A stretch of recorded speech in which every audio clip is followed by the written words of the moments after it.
Ahora sí, los voy a invitar que abran sus Biblias al libro de Apocalipsis.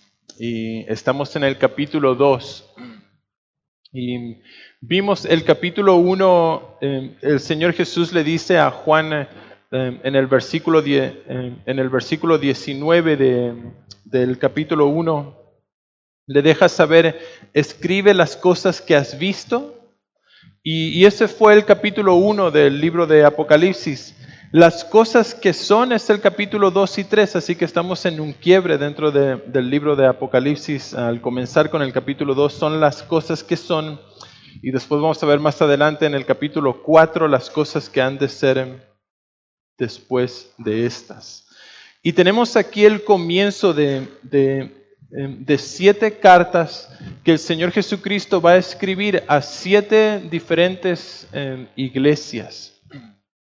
A todas ellas el Señor Jesucristo se va a introducir a cada una de ellas y se va a presentar y después les va a dejar saber sus virtudes y también les va a dejar saber sus defectos. Les pregunto a ustedes en esta noche, si tuvieran que explicarle a alguien qué es la iglesia, si alguien viniera y te dijera, ¿qué es la iglesia? ¿Cómo definirías la iglesia a alguien que no conoce tal vez del Señor y no conoce la iglesia ni nada? ¿Cómo la definirías a la iglesia? Les pregunto y les pregunto para que me contesten. ¿Cómo definirías la iglesia? Cric, cric, cric, cric. Esta mañana cuando llegamos temprano había un coro de grillos, pero la idea es que no han pensado nunca en la iglesia, o sea, ¿qué es la iglesia? Este es un mensaje a 7 iglesias, pero ¿qué es la iglesia? Sí, ¿ok? Las personas que están cumpliendo la obra del Señor, una buena definición. ¿Alguien puede pensar en alguna otra cosa? ¿O simplemente el calor no nos permite? Sí. ¿Ok? ¿Ok? Nosotros somos la iglesia, aquellos que trabajamos para el Señor. Tal vez falta presión, no sube agua al tanque.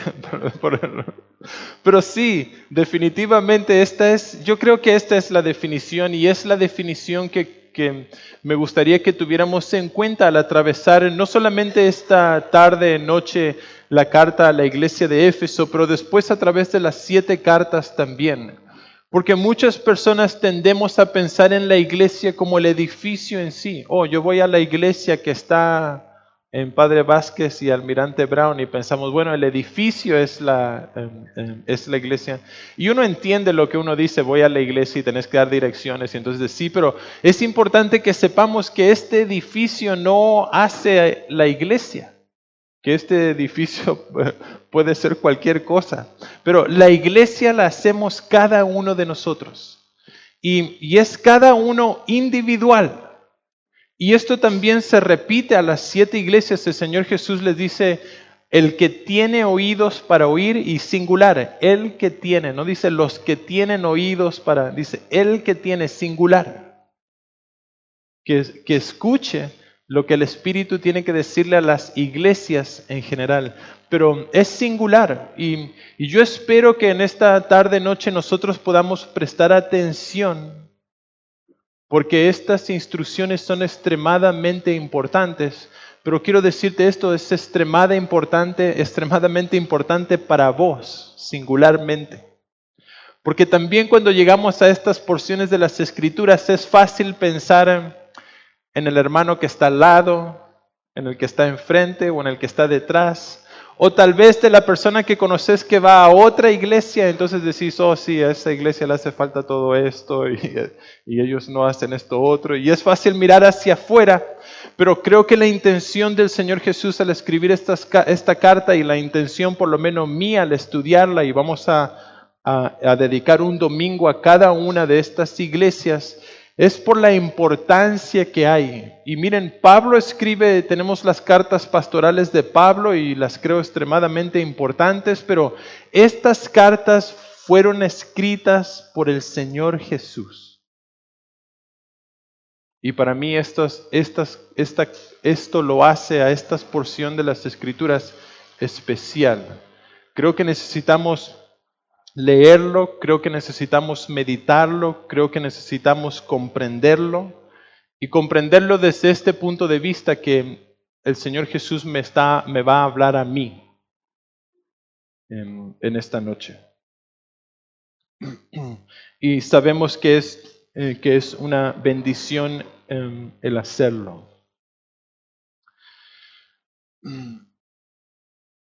También podemos estar seguros que estas instrucciones de parte del Señor Jesús, que la iglesia es de Él.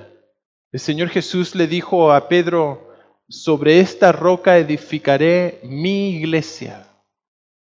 Y también es importante saber eso porque a veces pensamos, bueno, yo voy a la iglesia del pastor tal y tal. Y entiendo también, tenemos que por ahí identificar y pensamos, bueno, pero la iglesia no es del pastor. La iglesia es del Señor. Yo voy a edificar mi iglesia, dice el Señor Jesús.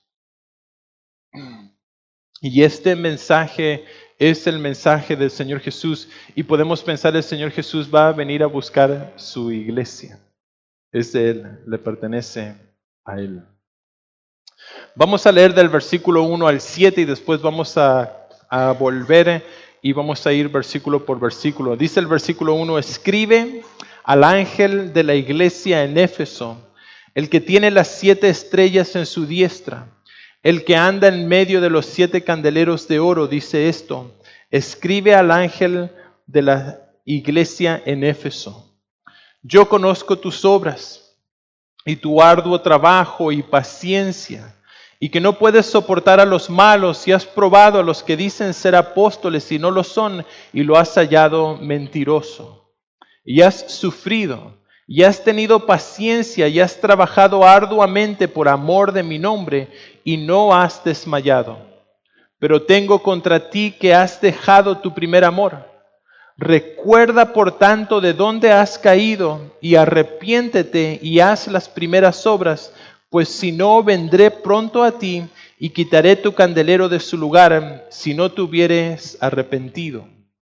Pero tienes esto, que aborreces las obras de los nicolaítas, las cuales yo también aborrezco. El que tiene oído, oiga lo que el Espíritu dice a las iglesias. El que venciere, le daré a comer del árbol de la vida, el cual está en medio del paraíso de Dios. Y necesitamos entender, el Señor Jesús está escribiendo esto a la carta de Éfeso. Nosotros sabemos bastante acerca de esta iglesia en Éfeso. Sabemos cómo fue fundada, sabemos que Pablo estuvo ahí en diferentes ocasiones. Sabemos también diferentes percances que tuvo Pablo al estar en la ciudad de Éfeso. Y sabemos que la ciudad de Éfeso era una ciudad importante. Era una ciudad que tenía el puerto más grande. Era la ciudad por la cual atravesaba mucho comercio y tenía la ciudad de Éfeso una de las 7 maravillas del mundo antiguo. Y esta maravilla era el templo a la diosa Diana. Historiadores de ese tiempo seculares, describiendo las 7 maravillas, decían que ninguna de las 7 maravillas se comparaba al templo de la diosa Diana en Éfeso. En el mismo templo va a surgir, y por su comercio también va a surgir su primer banco. El primer banco va a surgir ahí en la ciudad de Éfeso. También había una librería, más de 200,000 libros. Y recuerden que los libros no eran escritos por computadora, sino que es en ese tiempo escrito a mano. Y podemos pensar de la cultura, del conocimiento, de la literatura que había en la ciudad de Éfeso. Una ciudad extremadamente pagana. Este culto a la diosa Diana y su templo constituía de prostitutas. Esta es era la diosa de la fertilidad. Y entonces la forma que se mantenía el templo era por intermedio de la prostitución. Las sacerdotisas del templo salían a las calles y se prostituían, y esta era la forma que rendían adoración y culto a esta diosa en Éfeso. Pablo va a tener un fuerte impacto en esta ciudad, una ciudad extremadamente idólatra. En la escuela de ministerio donde tuve la oportunidad de leer, había una parte donde tenían repisas con estatuas y cosas que se habían encontrado que tenían que ver con la Biblia. Y entonces hallazgos arqueológicos, y tenían dentro de esos hallazgos estaba una estatuilla de la diosa Diana.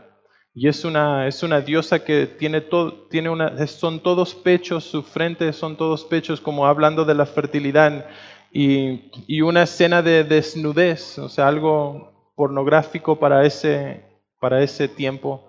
Y Pablo va a tener un impacto tremendo en esta ciudad, porque las personas, cuando comiencen a convertirse al Evangelio en Éfeso, lo que van a hacer es que van a comenzar a traer sus libros de hechicería y de ocultismo y de idolatría, y la van a prender fuego, y personas van a comenzar a destruir sus ídolos, y se va a levantar una revuelta de las personas que hacían estos ídolos para venderlos en contra de Pablo. Se van a reunir en un anfiteatro. La ciudad de Éfeso tenía un anfiteatro que tenía capacidad para 25,000 personas. Algo grande. Y van a gritar por 2 horas: grande es Diana, diosa de los Efesios. Les cuento esto como para que tengan un panorama de dónde estaba la iglesia de Éfeso, qué era lo que tenía a su alrededor, qué era con lo que los cristianos de la iglesia tenían que luchar y padecer. Por el lugar en el que estaba esta iglesia, va a ser una iglesia que va a estar bajo presión, es una iglesia que va a sufrir persecución, incluso por el imperio romano, que va a instituir la adoración al emperador. Capítulo 2, versículo 1 dice: escribe al ángel de la iglesia en Éfeso, el que tiene las 7 estrellas en su diestra, el que anda en medio de los 7 candeleros de oro, dice esto. Dice esto. Y miren, es el Señor Jesús el que obviamente va a escribir esto. Escribe al ángel de la iglesia en Éfeso. Hay 2 puntos de vista en cuanto a quién es este ángel de la iglesia de Éfeso. Un punto de vista dice que, la interpretación y un punto de vista de el ángel de la iglesia, es que literalmente cada iglesia tiene un ángel, y entonces esta carta está siendo escrita al ángel de cada iglesia. Es una interpretación. La otra es que cada ángel en realidad es el pastor o el líder de esa iglesia. La palabra ángel significa enviado, o significa comunicador, o el que va a transmitir las noticias. Y entonces también lo vemos en las Escrituras que se utiliza esta palabra para personas también. Y entonces el otro punto de vista es que es el pastor o líder de la iglesia. Yo me inclino por esta interpretación. ¿Lo sé 100% certera? No. Y tengo pastores que respeto de los dos lados. Pero no creo que es importante de qué lado estás. Lo importante es que esta carta ha sido escrita, y ha sido escrita a una persona que está por encima, ya sea un ángel o un pastor, que está por encima de la iglesia. Y lo importante también no es tanto el que lo recibe, sino el que lo escribe. Y el que lo escribe es el que tiene las 7 estrellas a su diestra, el que anda en medio de los 7 candeleros de oro. Él dice esto. ¿Y le suena familiar esta descripción del que está escribiendo esta carta? El que tiene 7 estrellas a su diestra, el que anda en medio de los 7 candeleros de oro. ¿Les suena familiar? Sí, muy bien. ¿Dónde lo vieron? Sí, capítulo 1. El capítulo 1, cuando describimos y recordemos que Apocalipsis es la revelación del Señor Jesús. Y esta es la revelación del Señor Jesús a las 7 iglesias. Y Él se reveló de esta forma.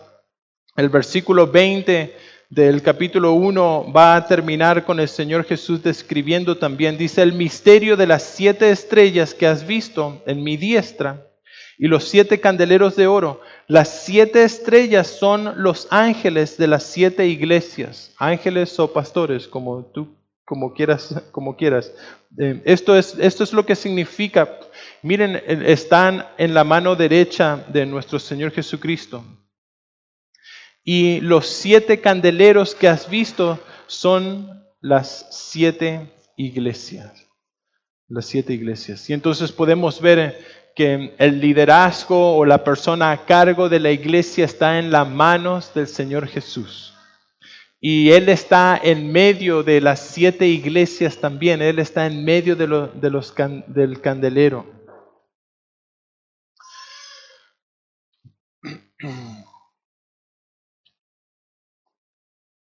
Versículo 2, el Señor Jesús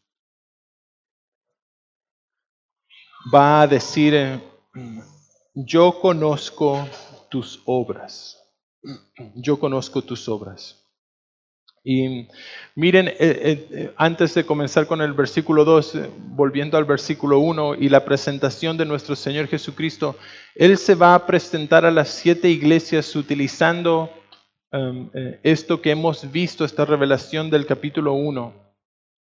Y a esta iglesia en particular se va a revelar como el que tiene las estrellas a su diestra y el que está en medio del candelero.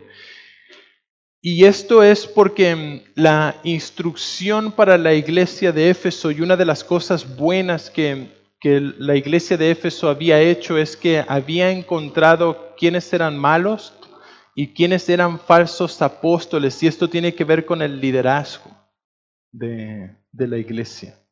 Y el Señor Jesús quiere dejar claro a la iglesia de Éfeso que Él las tiene en su diestra. Que la iglesia, la cabeza de la iglesia y la autoridad de la iglesia es Él, no es una persona. Porque uno podría enorgullecerse, un pastor o un líder podría enorgullecerse, pero Él es el que tiene las estrellas a su diestra y Él es el que está en medio de la iglesia, una vez más recordándonos lo que el Señor Jesús le dijo a Pedro. Pedro, esta es mi iglesia, edificaré mi iglesia.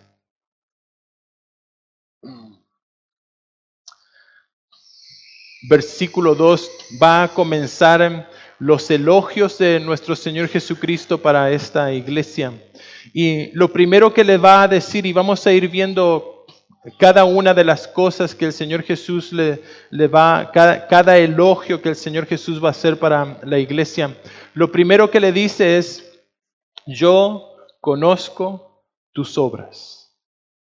Yo conozco tus obras. Y esto a mí me deja una buena sensación al saber que el Señor Jesús conoce y sabe. Dice, yo conozco tus obras y tu arduo trabajo. Y muchas veces nosotros podemos estar trabajando arduamente para el Señor y a veces podemos sentirnos como insignificantes, como que mi trabajo no tiene mucho valor. O tal vez podríamos pensar que nadie está mirando ni apreciando el trabajo que yo estoy haciendo, incluso aquí mismo en la iglesia. Alguien podría pensar, ¿cómo puede ser que no se den cuenta de mi trabajo? Y yo pienso, hay muchas cosas que suceden en la iglesia y que suceden detrás, que nadie las ve. Personas vinieron a las 7 de la mañana aquí a la iglesia, por ejemplo, para orar. Y personas estuvieron orando por cada uno de ustedes esta mañana. Y alguien podría pensar, bueno, yo vengo a orar, pero nadie sabe, ¿no? Nadie me agradece. Personas vinieron esta mañana temprano no solamente a orar, también vinieron personas a acomodar las sillas, a limpiar, a asegurarse que hay papel higiénico en los baños y toallas. Y también vinieron personas antes, tanto en la mañana como en la tarde, y afinaron instrumentos y ensayaron. E incluso las personas vinieron en la semana también para practicar y tal vez pasaron largas horas. Otros pasaron horas estudiando para dar un mensaje, una enseñanza a los maestros de escuela dominical. Estudiaron y prepararon sus lecciones durante la semana, pero muchas veces nadie ve este trabajo. Las personas del sonido que llegan temprano para que todos podamos escuchar tanto la música como las personas que están escribiendo las canciones para poder pasarlas en el proyector. Y por ahí nos acordamos de ellos, pero nos acordamos de ellos cuando les falta un acento, o nos acordamos de ellos cuando se quedan pegados y de repente no pasa el próximo slide. Entonces miramos y nos acordamos de ellos. Y tal vez algunos podrían pensar, bueno, estoy trabajando arduamente, pero nadie está apreciando mi trabajo. Yo quiero decirte en esta noche, ¿sabes? El Señor conoce tus obras. El Señor conoce tus obras.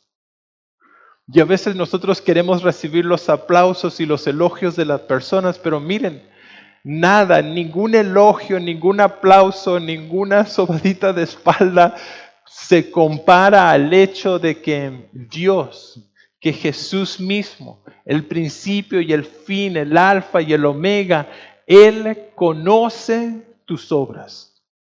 Así que podés descansar en esto. A veces estamos como hasta alta hora de la noche escuchando a personas y aconsejando. A veces difícil poder dormir después y estar pensando en la problemática de otra persona y orando por lo mismo.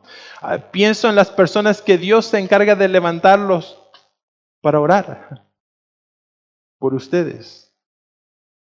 Y son ministerios silenciosos, que nadie los ve. Uno pensaría que nadie los ve, pero la realidad es que Jesús conoce tus obras. Y es a Él a quien nosotros servimos. Si vamos a hacer algo, y este debe de ser también nuestro sentir al estar en la iglesia y al servir, el saber, el entender que lo que yo estoy haciendo es para el Señor. No es para que los demás me vean, no es para que los demás piensen de mí que yo soy más que alguien más. Es solamente para el Señor. Y aprovecho esto para decirles, esto es lo que yo espero como pastor que suceda. Yo espero que Dios les hable a ustedes singularmente y les diga a ustedes qué es lo que tienen que hacer. Y que ustedes puedan venir a mí y decirme, Leo, yo estoy sintiendo de parte del Señor hacer esto.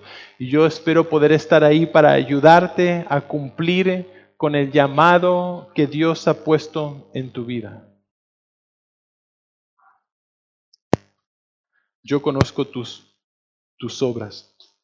También esto me da a pensar no solamente por las personas que están trabajando, pero también pienso en las personas que tal vez no están haciendo nada. Y pienso, el Señor Jesús también dice, yo conozco tus obras. Él está esperando, Él espera algo de nosotros. Y aquí hay un peligro. Cuando nosotros de repente no estamos haciendo nada en la iglesia, es mucho más fácil mirar los defectos y las debilidades de las otras personas, porque ahora yo estoy sentado, no estoy haciendo nada, todo lo demás. Esto es lo que me sucede a mí cuando veo el fútbol. Cuando yo estoy mirando el fútbol y veo y yo pienso, Gallardo, ¿por qué no haces este cambio? ¿No ves que están entrando por derecha? Y entonces yo desde afuera, claro, estoy sentado tomando algo mientras veo lo que está sucediendo y tengo un panorama completo de lo que está sucediendo, tal vez mejor que Gallardo Gallardo, el técnico de River, ¿no? Que el panorama, y pienso entonces a dónde deberían de ser los movimientos y demás. Y es mucho más fácil juzgar de afuera. Es mucho más fácil. Ahora es muy diferente cuando vos sos el que está en la cancha. El panorama es diferente. Las luchas es diferente. Tal vez cuesta pensar porque estás corriendo de atrás a abajo y estás como tratando de agarrar el aire para ver qué es lo que está sucediendo. Y sí, están entrando por derecha porque es más rápido que yo no lo puedo agarrar. Cuando estás en la cancha es diferente. Las perspectivas también son diferentes según tu rol. Yo jugué al fútbol por muchos años y fui jugador, pero después hubo un tiempo donde tuve la oportunidad de ser director técnico, dirigir a un equipo de fútbol. Lo hice por 3 años y mi perspectiva del fútbol cambió completamente. Cuando yo era jugador pensaba, ¿por qué el director técnico me dice que yo tengo que volver? ¿Por qué me esto? ¿Por qué me exige aquí? ¿Por qué me pone con esta persona? Recuerdo, tuve un director técnico en una oportunidad en las prácticas, cuando en las prácticas nos ponían a practicar, obviamente, diferentes, y siempre ponían a uno que está jugando en la ofensiva, que era un poco mi medio campo adelantado, con un defensor. Entonces yo tenía que pasar al defensor y él tenía que defender, y vas, ida y vuelta. Y yo siempre quería estar con el mejor. Y el mejor defensor también quería estar conmigo porque entonces hacíamos una competencia y claro, los dos queríamos mejorar. Pero tuve un director técnico que en una oportunidad agarró y me puso con el peor del equipo. Y yo me enojé porque mi mejor amigo era el mejor defensor, el Cholo, ¿no? Un mexicano, el Cholo. Cabezón, el Cholo. y, y, y llegó a los pies del Señor por la gracia de Dios también, porque jugamos al fútbol juntos, pero me puso con el peor y me acuerdo enojado después de una semana de práctica, porque claro, yo pasaba como si nada y entonces era como que no estaba practicando porque el pobre muchacho era un americano que jugaba al fútbol americano y se había metido y quería jugar al fútbol, soccer, y era duro, o sea, como un robot. Pero nunca me voy a olvidar cuando él me dijo, mira, Leo, él es el peor jugador que tenemos en el equipo. Y lo he puesto con vos porque necesitamos que él mejore. Lo más débil de nuestro equipo es él. Necesitamos levantarlo, necesitamos que él aprenda lo más rápido posible, porque si no, nuestro equipo va a ser tan débil como él. Y aun cuando me lo dijo, yo dije, bueno, sí, está bien, claro, yo tengo que hacer tu trabajo, porque no te pones vos a hacer? Y ese fue mi... Pero cuando yo después estuve en los zapatos del director técnico, entendí. Porque ahora no se trataba de mí. Se trataba de un funcionamiento de equipo. Y antes yo pensaba en mí, en mi funcionamiento, en lo que yo quería, en mis logros, en por dónde yo quería ser, pero ahora como director técnico tenía que pensar en la función de un equipo completo. Y entonces entendía ese director técnico, mirando la debilidad, mirando el bienestar y cómo podíamos hacer para ser mejor en equipo. Y yo pienso, eso es un buen ejemplo de la iglesia. Cuando estamos sentados, cuando no estamos en los zapatos del que está sirviendo, es fácil mirar de afuera y criticar. Y a veces las críticas son certeras, o sea, tenés razón en lo que estás diciendo.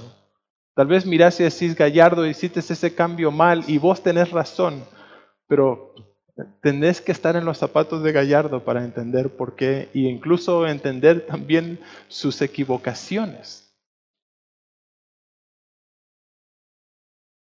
Y todo esto para decirles, hermanos, necesitamos ponernos a trabajar.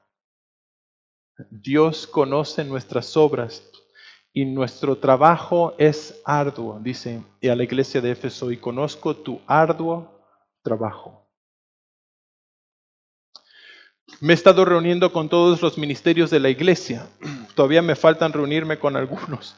Pero ya me he reunido con el ministerio de alabanza, con multimedia, con escuela dominical, con oración, con ujieres, con limpieza, con los hombres, con los jóvenes, con las mujeres.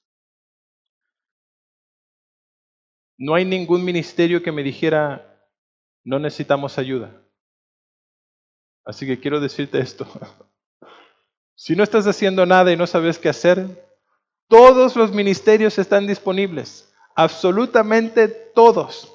Todos necesitan ayuda. Todos quieren más ayuda. Y un pastor en la escuela de ministerio me dijo esto, me quedó grabado. Leo, en la iglesia, el que no sirve, no sirve. Tenemos que servir. Tenemos que servir.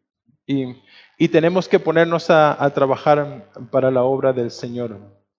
Y lo bueno es que Él conoce nuestras obras y conoce nuestro arduo trabajo.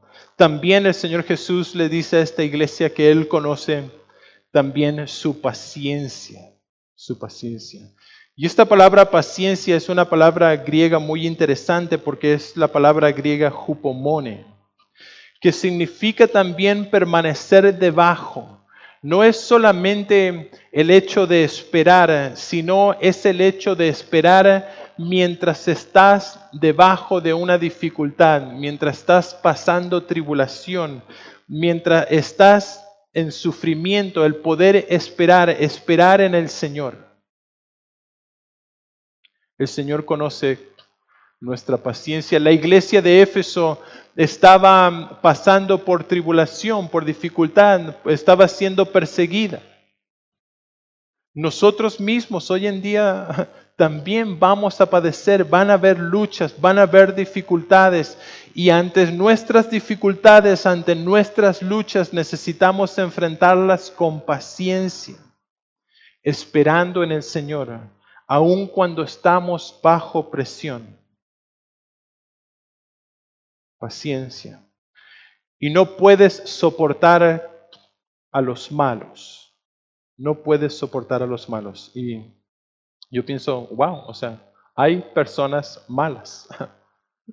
Sí, hermanos, hay personas malas. Y van a haber personas malas. Y necesitamos nosotros, al igual que la iglesia de Éfeso, no podemos soportar a los malos. Un comentarista escribió esto de esta porción. ¿Qué hacemos con los malos? Y miren, hay malos que son pecadores, por ejemplo. ¿Y qué vamos a hacer con estos pecadores que son malos? Y con los pecadores que son malos queremos restaurarlos. Queremos, y nuestro trabajo como iglesia es restaurar al pecador. Después hay personas malas en la iglesia que van a causar división. No van a traer bendición a la iglesia. A las personas que después de 1 y 2 y 3 amonestaciones necesitamos echarla de la iglesia. Y después van a haber personas malas que van a ser malas porque tenemos diferencias personales. Y con las personas que tenemos diferencias personales queremos reconciliar nuestras diferencias. Si tenemos diferencias con algún hermano, necesitamos buscar la reconciliación basado en el perdón y en la obediencia a su palabra. Mi deber es reconciliar. No solamente que no soportaron a los malos, también probaron a los que dicen ser apóstoles y no lo son y los hallaron mentirosos. Incluso hubo un escrito en el primer siglo, entre el año 65 y 80, se conoce como el Didaché, que fueron escritos que los primeros padres de la iglesia escribieron como instrucciones de lo que se debía hacer y no se debía de hacer en la iglesia. Dentro de esos escritos se habla de las personas que dicen ser apóstoles o profetas o predicadores itinerantes. Por ejemplo, si piden dinero, son falsos. No significa que no podemos ofrendarles y ayudarles para su ministerio, pero si vienen con el fin de llenar sus bolsillos, este escrito decía, considera los falsos. Y tiene una serie de escrito, pero pienso esta iglesia probó.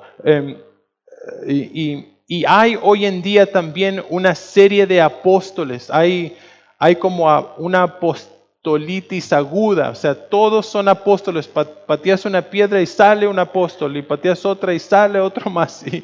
Y la realidad es que solamente hubieron 12 apóstoles. Y vamos a encontrar en este libro de Apocalipsis al final, la Nueva Jerusalén, sus fundamentos están puestos sobre estos 12 apóstoles. No hay más. Hay apóstoles hoy en día, sí hay personas que dicen ser apóstoles, pero no hay apóstoles, no con esta autoridad.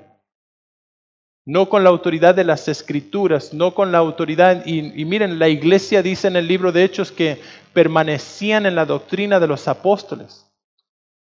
Hoy en día hay apóstoles que dicen, yo recibí una revelación de Dios y ahora la iglesia tiene que hacer lo que mi revelación. No importa si la Biblia dice otra cosa, porque yo soy apóstol. Y si no tenés la cobertura del apóstol, entonces estás cercano a irte al infierno. Y no solamente si no tenés la cobertura, si querés la bendición, tenés que bendecir al apóstol y ahora se trata todo del apóstol. Yo recibo notificaciones y invitaciones para congresos, para recibir la bendición del apóstol, por ejemplo, Maldonado. Y este nuevo ministerio es la restauración de los 5 ministerios para la iglesia. Venir a recibir el poder es la nueva revelación. Es como, no hay nada nuevo. O sea, Efesios dice, habla, y ni siquiera son 5. Según lo que yo entiendo del griego, son 4 ministerios, no son 5. Pero hay como todo esto y esta falsedad que hay hoy en día, y nuestro deber es probarlos. Es probarlos. Y no hace falta escucharlos a veces más de 10 minutos que te das cuenta de que esto no está bien. Esto no es bíblico. Y miren, esta es la clave para que nosotros también podamos ser como esta iglesia y que nosotros podamos reconocer a estos falsos apóstoles. La forma de hacerlo es conociendo las Escrituras. Esta es la forma que lo vas a hallar mentirosos. Si tenés una Biblia y si la estás estudiando, vas a poder identificar, vas a poder darte cuenta que lo que están diciendo no concuerda con las Escrituras y por ende son mentirosos. Me encanta porque me ha pasado muchas veces con algunos de ustedes que han venido a decirme, Leo, mira, escuché a veces en la radio o alguien me dijo esto, pero no creo que yo estoy leyendo mi Biblia y mi Biblia dice esto otro. Y yo digo, gloria a Dios, porque es lo que dice tu Biblia. Lo que escuchaste de este o de aquel otro simplemente no es verdad. Son mentirosos. Me preguntaba también, ¿cómo es que supo la iglesia de Éfeso que tenía que hacer esto? Que tenía que probar a los apóstoles, que tenía que asegurarse y cómo es que supieron que iban a haber personas malas, incluso en la iglesia misma. Y miren, nosotros como iglesia no vamos a estar exentos de esto. Mi oración es que nunca tengamos que pasar por esto, pero no estamos exentos de que personas malas vengan. Me llegan definitivamente invitaciones para ir a ver al apóstol y recibir la cobertura del otro y comprar el anillo de aquel y recibir el poder de este otro. Y definitivamente estamos expuestos a estas cosas. ¿Cómo supo esta iglesia de esto? Bueno, Pablo estando en la iglesia, en el capítulo 20 de Hechos, capítulo 20, y les voy a leer versículo 28, 29 y 30. Y también les quiero dejar como tarea, como para que puedan ver los acontecimientos y las cosas que sucedieron en la ciudad de Éfeso y en la iglesia, el capítulo 18, 19 y 20 del libro de Hechos, habla de los dos viajes misioneros de Pablo. Timoteo estuvo ahí en Éfeso. El mismo apóstol Juan va a ser uno de los líderes también de la iglesia de Éfeso. Y no tenemos el relato de Juan en Hechos, pero sí de Pablo y de Timoteo. Y entonces pueden leerlo por ustedes mismos y pueden ver la iglesia y con qué lidiaban. Capítulo 20, versículo 28 dice, este es Pablo hablando a los ancianos, quien los está despidiendo, los líderes de la iglesia. Dice, por tanto, mirad por vosotros y por todo el rebaño en que el Espíritu Santo os ha puesto por obispos, para apacentar la iglesia del Señor, la cual Él ganó por su propia sangre. Él ganó, no, ustedes no lo ganaron, la ganó el Señor porque yo sé que después de mi partida entrarán en medio de vosotros lobos rapaces, que no perdonarán al rebaño. Y de vosotros mismos se levantarán hombres que hablen cosas perversas para arrastrar tras sí a los discípulos. Miren, estas personas van a arrastrar no a la gente del mundo, a los discípulos, a las personas de la iglesia misma. Pablo les dice, incluso les dice, van a surgir de entre ustedes. Yo me imagino los que estaban ahí, los obispos, como cuando Pablo dijo eso, se habrán mirado entre sí. Pablo habrá sabido algo de alguien que estaba ahí, no sé, pero yo me imagino la mirada de uno como, ¿seré yo? ¿Cómo podemos identificar a estas personas? Yo creo que esta descripción es buena de parte de Pablo. Estas personas quieren atraer a las personas hacia ellos. Mira, está bien lo que hace la iglesia, pero mira, yo tengo esto otro. Sí, la enseñanza es muy buena, pero mira, yo tengo otra cosa que ofrecerte acá. Sí, Jesús es suficiente, pero mira, yo haría las cosas así, de esta forma. Nuestro deber como líderes es llevar a las personas a Cristo. Y miren, es una de las tareas más difíciles que yo tengo. Es que las personas no me vean a mí como el intermediario entre ellos y Dios. Y lucho con esto porque lo veo hasta, a veces yo lo planteo hablando con personas más en intimidad, lo hablo esto por ejemplo con Sergio, algunos de mis mentores con los que me junto a hablar semanalmente, que lo veo como algo cultural. Pareciera para mí que las personas aquí necesitan que alguien les diga lo que tienen que hacer. Que el pastor venga a orarme a mí y él me diga qué es lo que yo tengo que hacer. La pregunta es si ese es el rol del pastor. O el pensamiento de muchos de que si el pastor no me ora, entonces tal vez no me sane. O el pensamiento que la oración del pastor llega más rápido, es más intensa que la de mi hermano que tengo a mi lado. Y pienso, todas estas no son verdad. Yo necesito de Jesús de la misma forma que ustedes. Yo soy tan pecador como ustedes. Jesús tuvo que morir en la cruz por mis pecados, al igual que ustedes. El velo se rasgó en la resurrección del Señor Jesús para que todos ahora tengamos entrada, no para que tengan entradas algunos, no para que los pastores puedan ser los intermediarios. Miren, y una de las razones que lucho con esto es porque a mi carne le gusta que personas vengan a decirte, ¿me puedes decir qué hacer con esto? Yo me siento importante. Siento como que, wow, me consideran a mí, pero la pregunta es si ese es mi rol. Yo tengo que llevar a las personas a Cristo. ¿Sabes qué? Esto se trata de una relación personal. La iglesia es de Él. Él murió por vos. Vos podés orar y Dios va a escuchar tu oración. Y sí tenemos que orar los unos por los otros, pero la oración de mi hermano, la oración de mi hermana es tan importante y tiene la misma potencia que la mía.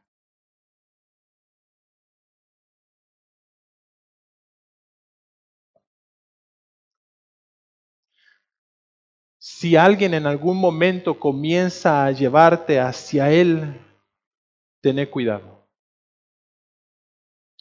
Ten cuidado. Si yo en algún momento comienzo a hablarles a ustedes como que ustedes necesitan de mí para relacionarse con el Señor Jesús, tengan cuidado. Tengan cuidado. Y espero que si llegan a escucharme hacer esto, que vengan y me corrijan. Les doy permiso hasta que me cacheteen. Paz. Ponete las pilas. Continúa diciendo, has sufrido y has tenido paciencia. Y pienso, el sufrimiento es parte de nuestro caminar con el Señor. Y el sufrimiento es algo que como iglesia nadie se anota. O sea, si yo tuviera una tarjetita y les dijera, los que quieran sufrir, por favor anótense acá que vamos a empezar. Nadie se anotaría, nadie recibe esta promesa de parte del Señor. Incluso la iglesia misma se encarga de decir lo opuesto. Hay movimientos completos que dicen, vení y pará de sufrir, ¿no es cierto? Vení y pará de sufrir. El Señor Jesús le dice a una iglesia, y has sufrido, y miren, y has tenido jupomone, paciencia, has soportado, has estado bajo presión y has soportado el sufrimiento. Mientras estemos aquí en la tierra, mis hermanos, vamos a padecer aflicción. Lo bueno es que podemos esperar. Aún estando en el sufrimiento, podemos esperar y podemos soportar el sufrimiento en Cristo. Aún estando bajo presión. Y estas fueron las palabras del Señor Jesús a sus discípulos. En este mundo ustedes van a tener aflicción, pero pueden confiar en mí porque yo he vencido al mundo. Hermanos, me encantaría poder decirles en esta mañana, vengan a Jesús porque no van a sufrir más. Y sería un lindo mensaje, todos se irían contentos y felices. Desafortunadamente la Biblia dice lo opuesto. Y para muchos, venir a Jesús, y al venir a Jesús comienza su sufrimiento. Para muchos. Miren, tenemos hermanos nuestros en el Medio Oriente que están muriendo porque decidieron venir a los pies de Cristo. Y hay personas que están tomando decisiones por Cristo hoy. En esos lugares donde hay una tremenda opresión, donde están siendo presionados, donde se les está cortando las cabezas y crucificando vivos. Y hoy en día personas están decidiendo, aún dentro de su sufrimiento, están decidiendo, yo quiero seguir a Jesús.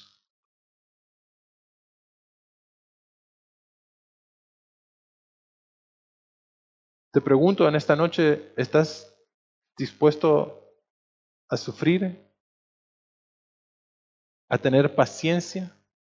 Esta iglesia, sí.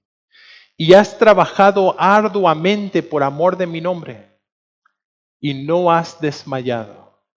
Miren, el trabajo de esta iglesia era arduo y también el propósito por el cual trabajaban era por amor al nombre del Señor.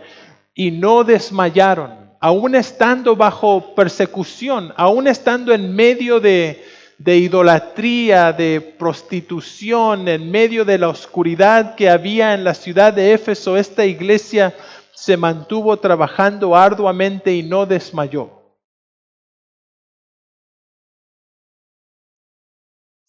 Versículo, y yo pienso, esta iglesia es maravillosa por estos primeros versículos, pero esta iglesia tiene un pequeño problema que es gigantesco a la vez. El problema de esta iglesia, el versículo 4, y la queja del Señor para esta iglesia. Pero tengo contra ti, ¿qué? ¿Qué tiene contra la iglesia? Sí, esta iglesia ha dejado su primer amor. Y miren, es algo tan pequeño, ¿no? Comparado con todo lo que hemos visto grandioso, es algo pequeño como has dejado tu primer amor. Es pequeño, pero a la misma vez lo es todo. Si pensamos en cuál es ¿por qué vengo a la iglesia? Hay personas, hay personas que me han dicho, Leo, yo vengo a la iglesia porque tengo que obedecer a lo que dice la Biblia. Y yo digo, sí, es bueno, tenés que venir a la iglesia porque tenés que obedecer. Pero espero que no vengas a la iglesia solamente como, oh, tengo que hacer caso, entonces vengo y me siento para hacer caso. Espero que haya un amor, que lo que te impulse, lo que te dé la energía, que sea el amor y no la obediencia. También he tenido personas que han venido a mí y me han dicho, Leo, yo he perdido mi primer amor. Yo digo, ¿cómo? He perdido mi primer amor. ¿A dónde lo perdiste? Porque lo vamos a ir a buscar. Contame, ¿por dónde estuviste últimamente? Porque vamos a ir a buscar este primer amor. No puede ser que lo hayas perdido. ¿Fue en el trayecto de tu casa a la iglesia? ¿O dónde estuviste? ¿Fue en tu trabajo? ¿Dónde lo perdiste? Porque lo tenemos que encontrar. Miren, este versículo no dice, has perdido tu primer amor. Este versículo dice, has dejado tu primer amor. Y hay una gran diferencia entre perder el amor y dejar el amor. Porque perderlo es una circunstancia ajena a vos. Por ahí no sabes si se te cae algo y lo perdés y después no sabes a dónde quedó y entonces, y es ajeno y entonces lo perdí y no sé dónde está y no lo voy a encontrar, no lo quiero. Ahora, dejar algo es, aquí tengo el amor, lo dejo y me voy. Dejarlo es una decisión mía. Incluso dejarlo puede implicar que yo sé a dónde está y sé lo que tengo que hacer. Pero yo he tomado una decisión propia. Y este pensamiento de que, bueno, he perdido, o se me perdió Jesús, o es como decir, se me perdió Dios, no sé qué pasó. No, Dios no se perdió. Jesús no está juzgando a las escondidas. Pero si vos querés, lo puedes dejar. Y esta iglesia es lo que había hecho. Había dejado su primer amor.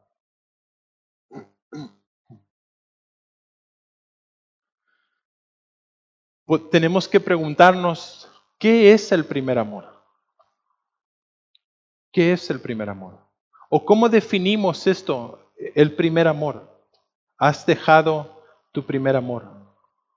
Y yo veía el primer amor como, yo creo que el amor tiene que ser como lo que es la gasolina para un motor. Es lo que debe de empujarlo, es lo que le da la energía. O sea, sin la gasolina todos los pistones y todo lo que funciona dentro del motor no funcionan, al menos que tenga esto. Y pienso, el amor tiene que ser esto, tiene que ser la motivación para mi accionar en la iglesia, tiene que ser mi motivación para servir al Señor. Tengo que estar enamorado del Señor Jesús y eso debe de traerme a la iglesia, eso debe de provocar en mí la necesidad de servirle a Él también. Está todo motivado por el amor, por este primer amor. ¿Recordás tu noviazgo al principio? ¿Cómo estabas embobado? ¿No había nada más que ella o nada más que él? Lo vemos a veces acá en la iglesia también, ¿no? Vemos las parejitas y pensamos, ¡ay, qué tiernos! Pareciera que nadie más en la iglesia existiera, es como solamente ellos dos. Y es el pensar constantemente en esta persona. Te vas a tu casa y estás pensando, ¿cuándo lo iré a ver otra vez? ¿Lo veré mañana? ¿Me enviará un WhatsApp? ¿Me pondrá un me gusta? ¿No? Y estás como, ¿qué? ¿Cuándo? ¿Cómo? ¿Dónde? Lo necesito ahora. Se acaba de ir hace 2 minutos y ya estás, te extraño.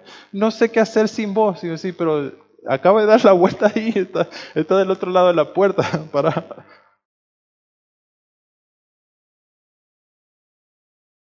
El amor hace que personas hagan dieta, que comiencen a ir al gimnasio, que se afeiten. Hace que algunos utilicen desodorante por primera vez, otros hasta se comienzan a bañar. Y es todo producto de el amor. Yo pienso es lo mismo, pero con el Señor. Debe de motivarme a hacer, a cambiar, a querer hacer cosas. Y mi motivación no es miedo, no es temor, no es maldición, no es nada de esto. No es vengo a la iglesia porque si no vengo a la iglesia me va a ir mal y si no me siento entonces Dios me va a castigar. Y no es el amor lo que me impulsa. No puedo no venir a la iglesia. Quiero estar con el Señor. Quiero escuchar qué tiene Él para decirme. Quiero cantarle y alabarle y expresarle lo que tengo en mi corazón. Te pregunto, ¿cómo está tu relación con Jesús? ¿Estás hablando con Él todos los días? ¿Pensás en Él constantemente? ¿Será que no lo podés sacar de tu mente? Que te levantás en las mañanas, a veces cantando, pensando en Él. Te vas a dormir y a veces te levantás en la noche también pensando en Él. Te impulsa el amor. ¿Cómo está tu intimidad con Jesús? ¿Le podés hablar todos tus asuntos? ¿Podés expresarle a Él aún aquellas cosas oscuras? Diciéndole, Señor, estoy luchando con esto.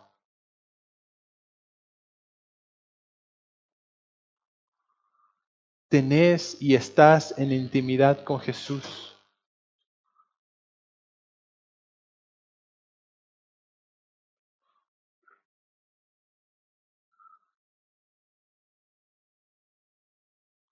Te pregunto, ¿dónde está tu amor? ¿Dónde está tu amor? ¿Dónde está tu tiempo, tu esfuerzo, tu corazón? Y miren, esto no es intelecto. Esto es el corazón. Me encanta porque el Señor Jesús le dijo a Pedro 3 veces, ¿me amas? ¿Me amas? ¿Me amas? Como lo importante de esto, Pedro, es dónde está tu corazón. Lo importante en nosotros como iglesia es dónde está nuestro corazón.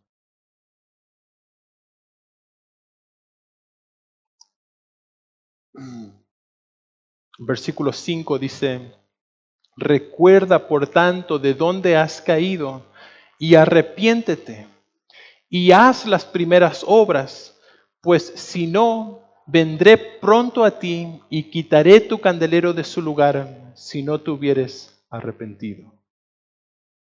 Miren, lo bueno del primer amor es que vos y yo decidimos dejarlo. Lo bueno es que lo podés ir a buscar, porque vos sabés a dónde lo dejaste. Lo bueno es que no necesitas continuar viviendo sin tu primer amor. Y lo bueno es que el primer amor puede ser restaurado si seguimos estas 3 instrucciones del versículo 5. Primero, recuerda por tanto de dónde has caído.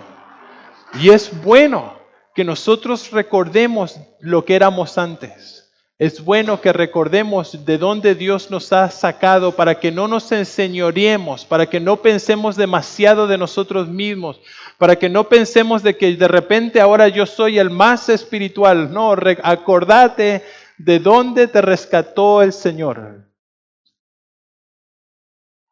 Y segundo, arrepiéntete. Arrepiéntete. Y el arrepentimiento no es nada más y nada menos que dejar lo que estabas haciendo o lo que estás haciendo y comenzar a hacer lo que el Señor quiere que hagas.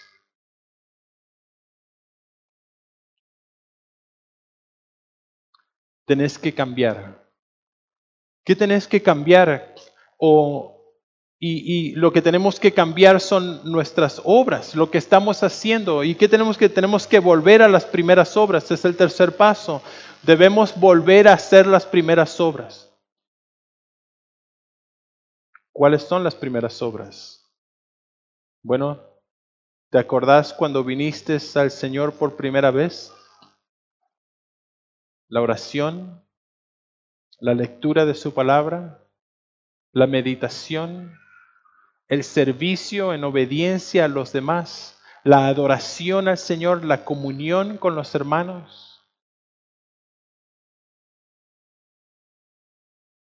Estas son las primeras obras. Las primeras obras son aquellas obras llevadas por el amor. Si no hacemos estas cosas, entonces Jesús quitará el candelero de donde está. Les leo un comentario de esto, el significado. Jesús quitará el candelero de donde está, lo cual significa que como congregación experimentarán un escurocimiento espiritual completo. Una iglesia deja de serlo cuando ya no sirve a su maestro con amor y dedicación genuino. Hay evidencia objetiva en el sentido del que el cristianismo nominal muere de muerte natural en el plazo de 1 o 2 generaciones y por consiguiente desaparece por completo de la escena. Quizá los miembros sigan reuniéndose, pero lo hacen con fines sociales y no espirituales. De repente el candelero se fue. Yo espero que esto no sea real de nuestra iglesia. Pero una vez más les recuerdo que la iglesia las hacemos personas singulares. Esto significa que vos necesitas tomar una decisión. Esto significa que yo no puedo tomar la decisión por vos, ni vos podés tomarla por mí. Es una decisión singular. ¿De qué? De recordarme lo que Dios ha hecho por mí. De saber que Él me amó a mí primero. Segundo, de arrepentirme, de cambiar. Y tercero, de volver a hacer las primeras obras, de volver a tener intimidad con el Señor. De volver a la oración, de volver a su palabra, de volver a expresarle a Él en servicio y en adoración, en gratitud y impulsado por amor.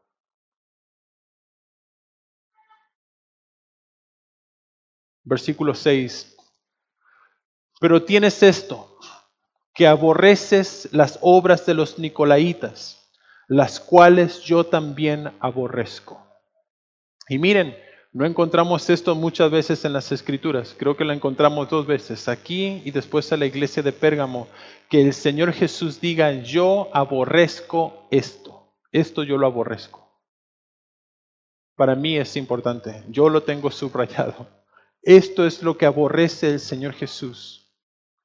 ¿Quiénes son los nicolaítas? ¿Y qué significa esto?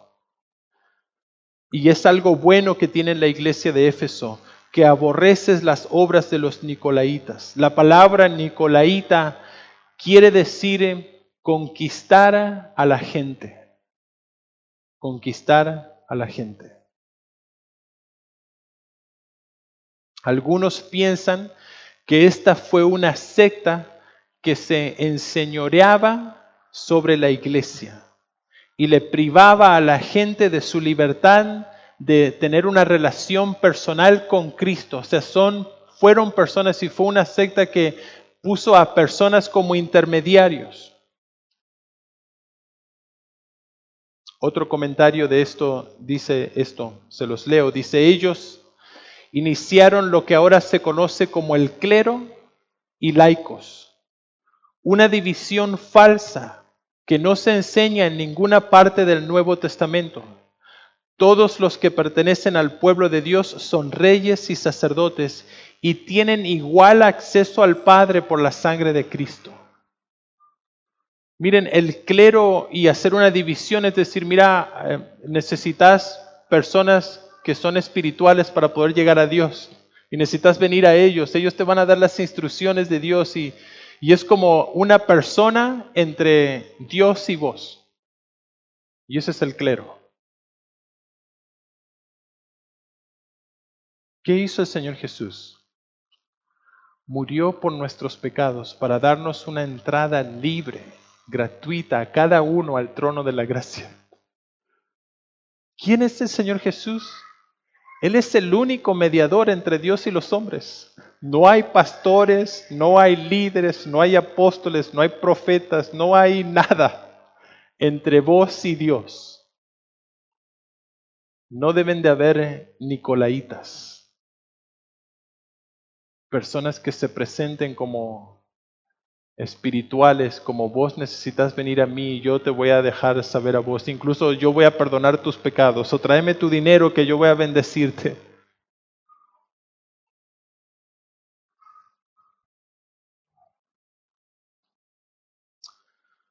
Juan fue líder de esta iglesia y en su tercera carta él menciona a alguien con estas características también.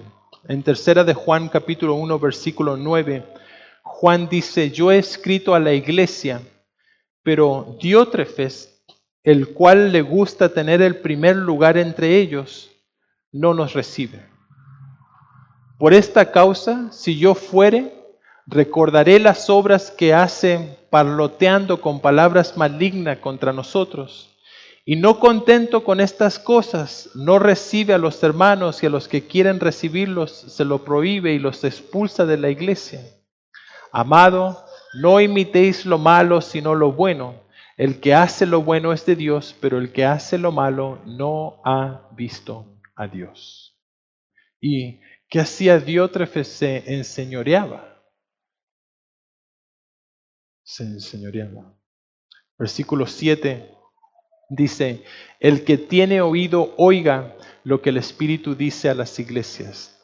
El que venciere, le daré a comer del árbol de la vida, el cual está en medio del paraíso de Dios. Y una vez más volvemos a esto. El que tiene oído, singular, vos y yo, escuchemos lo que el Espíritu tiene que decir a las iglesias. Y el que venciere, miren, es una lucha que tenemos. Vamos a tener dificultades, va a haber sufrimiento. Y el que venciere, el que soporte hasta el final, le daré a comer del árbol de la vida, el cual está en medio del paraíso de Dios. Y esto nos habla de la eternidad.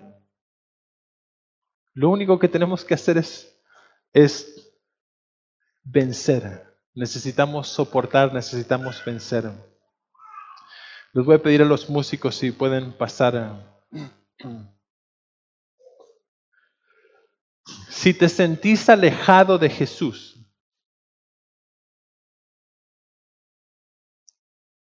yo quiero decirte que Jesús no te dejó a vos. Jesús no te dejó. Yo quiero decirte, si te sentís alejado de Jesús, Él no está jugando tampoco a las escondidas. Yo quiero decirte, si te sentís alejado de Jesús, no lo perdiste. Lo que sucedió tal vez por alguna circunstancia en tu vida o por alguna situación, vos decidiste dejarlo.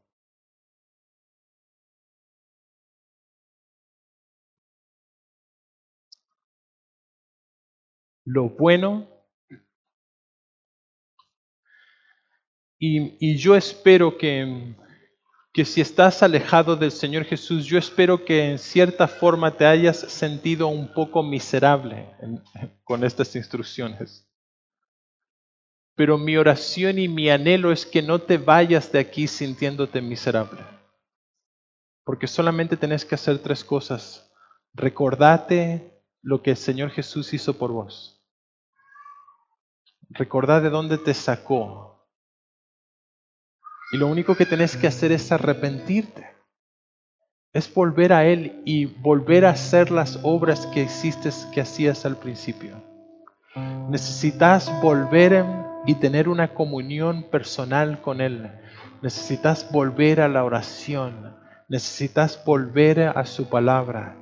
Necesitas volver a la adoración. Y necesita ser el amor el motor, necesita ser el amor el empuje. Tu necesidad de servicio al Señor no tiene que ser los aplausos o el reconocimiento de las personas, tiene que ser tu amor. Señor, te amo porque vos me amaste a mí primero y quiero expresártelo con mi vida. Y espero que Él sea nuestro pensamiento al despertarnos, que Él sea nuestro pensamiento durante el día y al acostarnos, incluso que nos despierte a medianoche para hablarnos.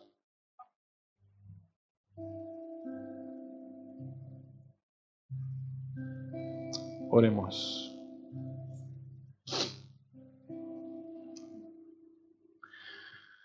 Señor Dios Todopoderoso, te damos gracias. Y te damos gracias en esta noche por esta carta de nuestro Señor Jesucristo que nos habla a cada uno individualmente.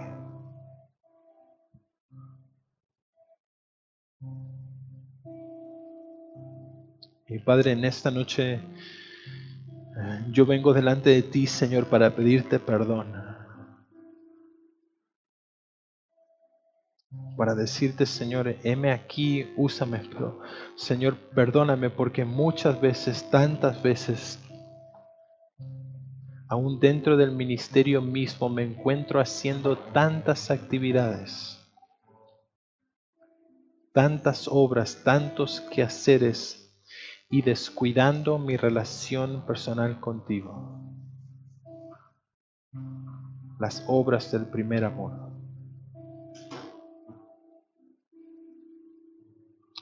Y Padre, yo quiero pedirte también por mí individualmente, pero por nosotros como iglesia.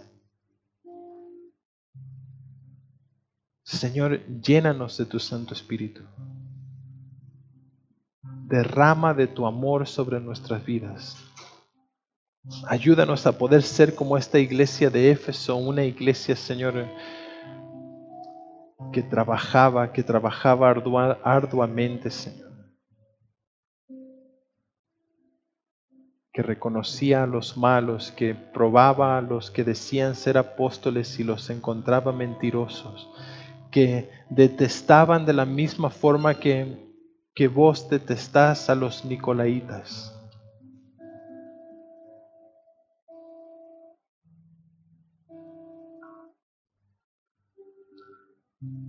Y ayúdanos, Señor, a amarte. A amarte.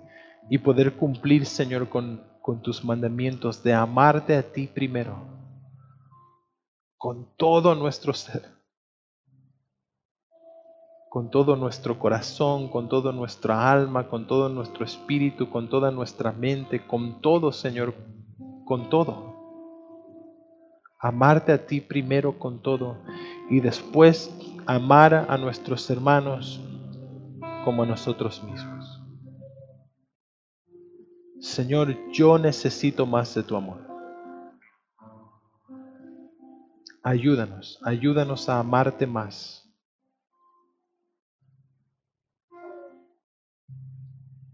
Te damos gracias, Señor, por tu palabra. Y te pedimos esto en el nombre de tu Hijo amado Jesús. Amén.